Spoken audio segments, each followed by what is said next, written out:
What's up, my podcast listeners? This is your host, Rafal Matuszewski, and I'm excited to chat with you guys today because we're gonna, again, kind of take that step back into the direction of weight loss, fat loss, and all the things that contribute to finally seeing success. Because I kind of went on a long tangent on training, which again relates to weight loss, but I want to get into more kind of specific topics. But before we get into that, I'm super excited because today I just sent in all my artwork for my ebook slash maybe physical copy of a book. Haven't figured out what I'm going to do with that just yet, but by tomorrow I will have in my hands or in my possession my first draft of my cover for my book, and I'm going to release it later this week to get everyone on a pre-sale list. So I did this 2 years ago for my first book, and essentially the people on the pre-sale list will get my book earlier than anyone and will have an added discount to it before anybody else. So I am very excited about that. And if those people who have, maybe just followed me, they kind of know that I already wrote a book but haven't picked up your copy yet, this upcoming weekend, June 12th, I'm having a huge sale for the Ironclad Body Training System Volume 1, and I am super excited to give that out for such a cheap price. And do you need to get it before my other book?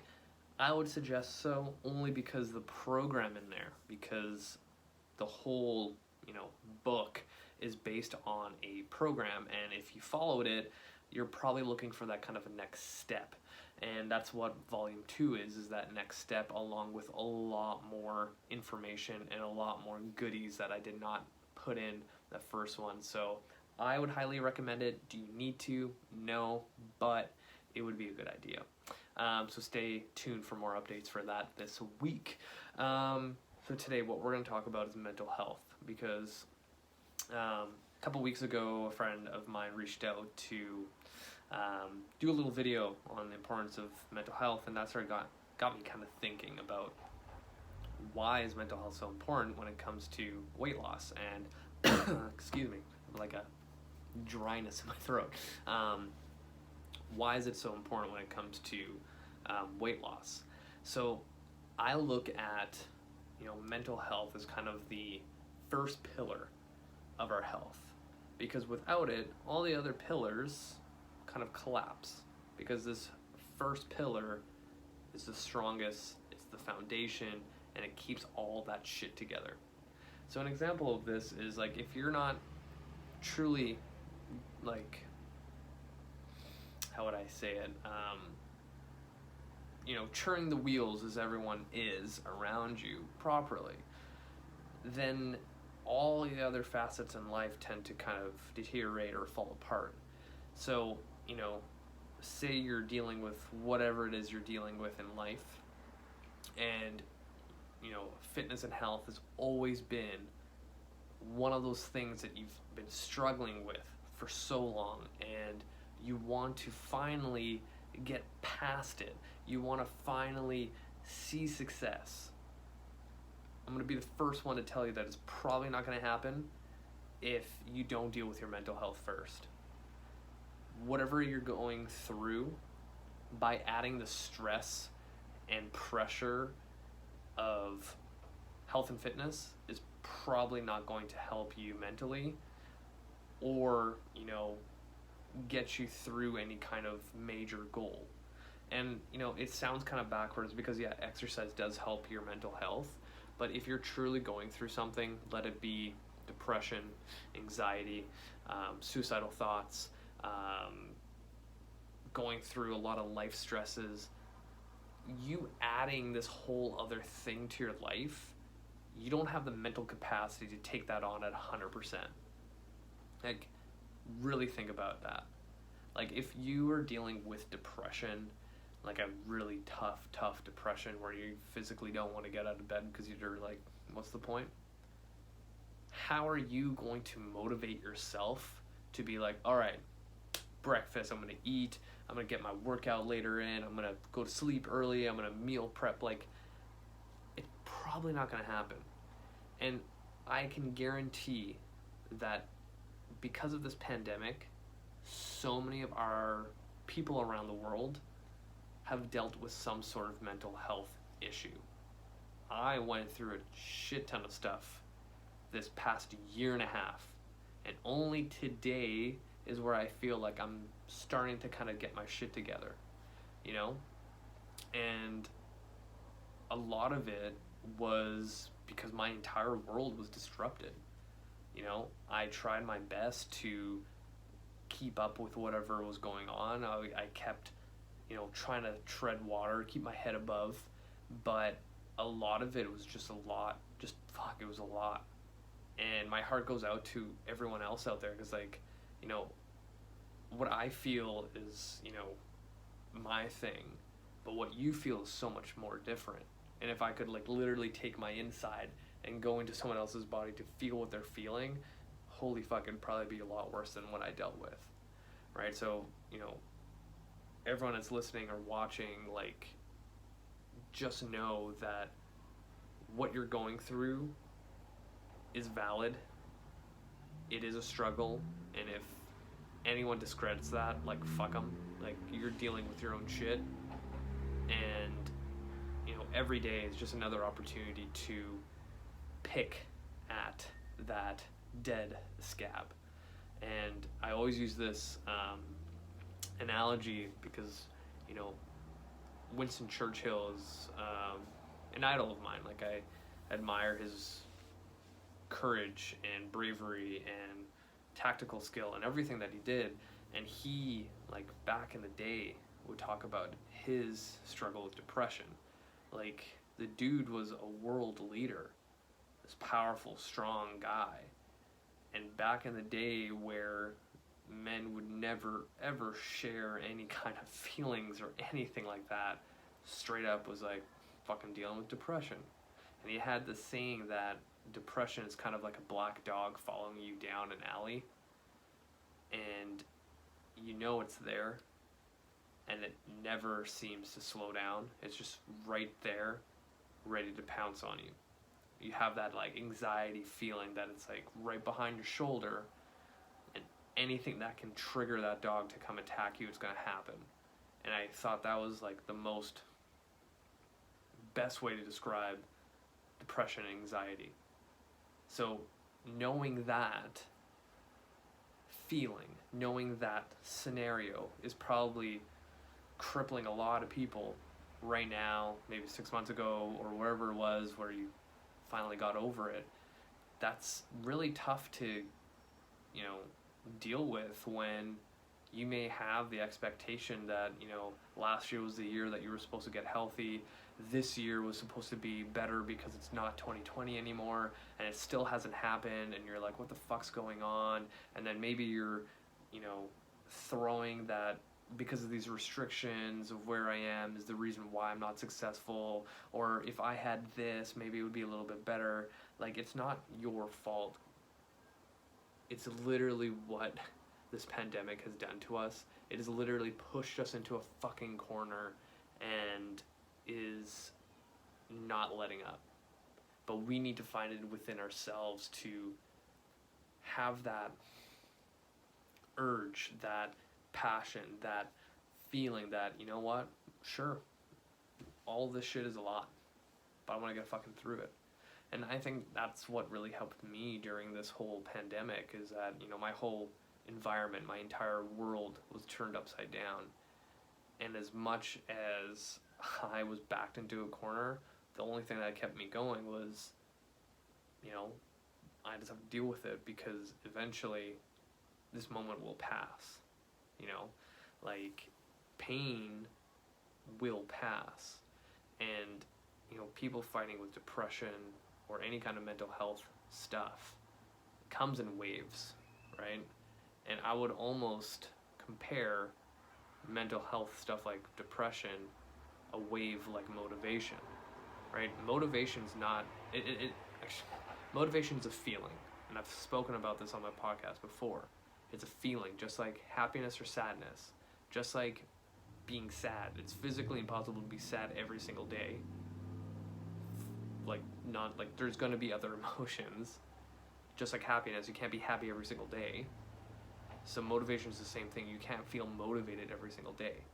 It's a wave, just like depression. But the worst thing is when those waves sync up. Depression, anxiety, whatever it is, with your motivation. And then there's like no end in sight. I just remember when the pandemic hit, when gyms closed, and sure I had access to it, but I literally had no motivation to do anything. Like I didn't even touch a barbell or a kettlebell or anything. And I just remember that, when I came home, I was like, I just need to move my body.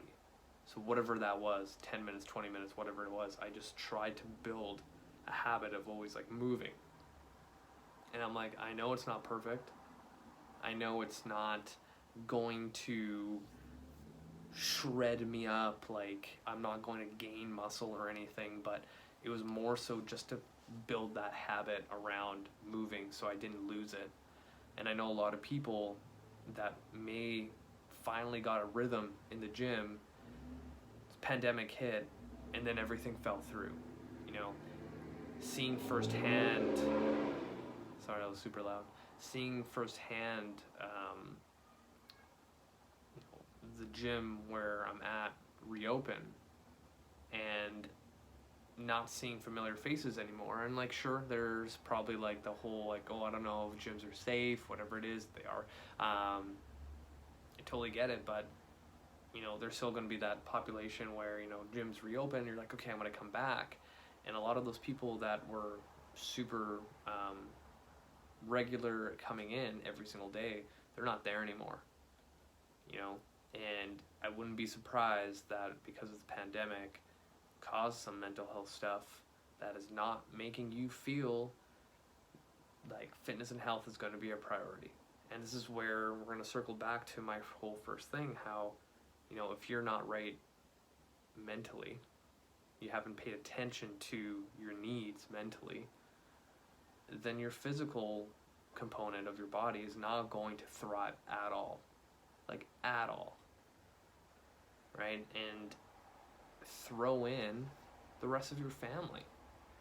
I've seen clients that tell me, like, bless their hearts that they kept going with me, because this, like, I was not right. Like, I felt bad for my clients because, having conversations with them on a daily basis, whether online, in person, and like, usually I'm really empathetic, but a lot of times when they would talk to me about whatever it is, I wasn't having it. I'd be the first to admit that I could care less, and it was so strange to me. Like, that hurt me to the core, that I was at a point where I was just like, okay, fuck. Like, that's messed up, right? And I couldn't give my 100%. Like, I was trying my best. There was like this shadow of weight on me that I couldn't do it. So, I was feeling that way. So now throw in these clients that have a family, kids, loved ones that may be at high risk because of COVID. Now you're working at home, your kids are home, and you have all these extra layered, parts that are moving that now you need to pay more attention to, and you feel like the world's already upside down, and you're like, what the fuck am I supposed to do? And then on top of that, you're like, I need to like be healthy, I need to work out, I need to lose weight because I'm a whatever it is word you want to insert of how terrible you are. And you add all that shit together, and like, there's obviously like big giant red flags why I did not see success in 2020 and even to this date, because now we're slowly reopening things, right? it's been really, really, really tough for a lot of people, I understand. So I think if you truly want to turn around 2021, is you need to focus on your mental health. And the biggest thing that I did this year was see a counselor. I've always wanted to, and you know that on my podcast I've spoken about mental health for a long time, and I've said that I really want to find a counselor, but it's been really difficult to find a good one, and I was fortunate enough to find one, and it worked really, really well. But I think I'm one of those people, like, this is what I've learned on my journey with mental health, is that depending on what kind of person you are, will determine like how much therapy you would need. Because for me, I had to get to my like tipping point of like how much shit I can deal with. Like I had a lot of stuff going on to a point where I had like a panic attack. Like I've never experienced something like that, where I just couldn't take on what was surrounding in my life. Like I was like, holy fuck, what is going on? And that was when I like had to go see somebody. And funny enough, like on that night where fucking shit hit the fan, the next day is when I had my first counseling appointment. I just like poured out all my shit. And then my, follow-up a couple weeks after, I was like, yeah, I kind of like dealt with all that shit, felt better. Here's one more thing that's been with me forever. Got validated, felt great, and that's all I needed, Sure, there's other like little things, but I feel like all those big rocks that were kind of stopping me has kind of moved away, right? But that's just me. There's some people that need to go like every single week just to like work their shit out, because maybe they don't have the support system at home. And I think that's the most important thing, is like a lot of people don't want to talk about mental health. Most of the time when people want to express their feelings to their partner or their closest friend, maybe that friend or partner just, they don't give a fuck. Or they're listening but not really listening. Or they're the person that's always trying to fix things. Like, people need to start talking about this, because it influences so much, right? If your mental health is not there, your relationships are not going to be there. If your mental health is not there, your physical health is not going to be there, right? So I think, like I said earlier, the best way to attack fitness and health in 2021 is to work on your mental health. And things that have helped me so much this year has been literally going outside for walks with my dog without my phone, and no music, no nothing, and just being alone with my thoughts has helped tremendously.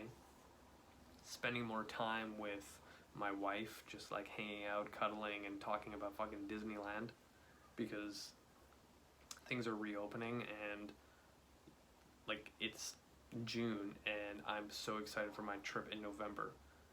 And I can see how much this, pandemic has caused damage on people's lives, because I remember when I posted about, I just booked my hotel for Disneyland in November, I was like, hopefully this COVID shit doesn't ruin it. And it was interesting, like a lot of people were like, oh, I don't know, like that's probably not gonna happen. And then I had like 2 people who were like, oh, that's awesome, like congratulations, so happy for you, like I actually booked a trip in December. But I was like so surprised to see so many people negative, that I tried to do something for myself to get more happiness for my mental health. Like they literally saw like, oh, this person's trying to be happier. No, that's not gonna happen, because I'm not happy. I'm not gonna let other people be happy then. This is the point we're at right now. Because of this pandemic that has caused so much damage in our life, especially in our mental health, when we see other people trying to be happy, we have to take them down a peg or 2. Now that's fucked up. That is fucked up. So we need it more than ever right now, working on our mental health. being by ourselves just with our own thoughts, like how I go on my walks, is huge. Huge. It's going to help. Movement. You know, if you are struggling right now with exercise because of your mental health, just moving your body, or just getting in the habit of like, I'm going to go for a walk, I'm going to foam roll, I'm going to do arm circles every day for 5 minutes, I don't know, something to get things moving is going to help quite a bit. And again, if you want to attack your mental health and do some like real good, go seek professional help. Getting a throat thing. But I think that's where I want to end it, because I can talk about this forever. It's good. I think this was a good episode. I'm really happy the way it turned out, even though my throat is like super super dry right now. But that's it from you guys. Thank you so much for listening. If you have any questions, feel free to reach out. Hit the show notes, add me on Facebook, add me on Instagram. Keep an eye out for my book. Super excited. And share this podcast with your friends and family. 5-star review on Google Play or Stitcher Radio, Spotify, iTunes, wherever you listen to your podcast. That'd be super helpful. And also share my YouTube page, because I have a lot of great content there. And that's it for me, you guys. Until next time.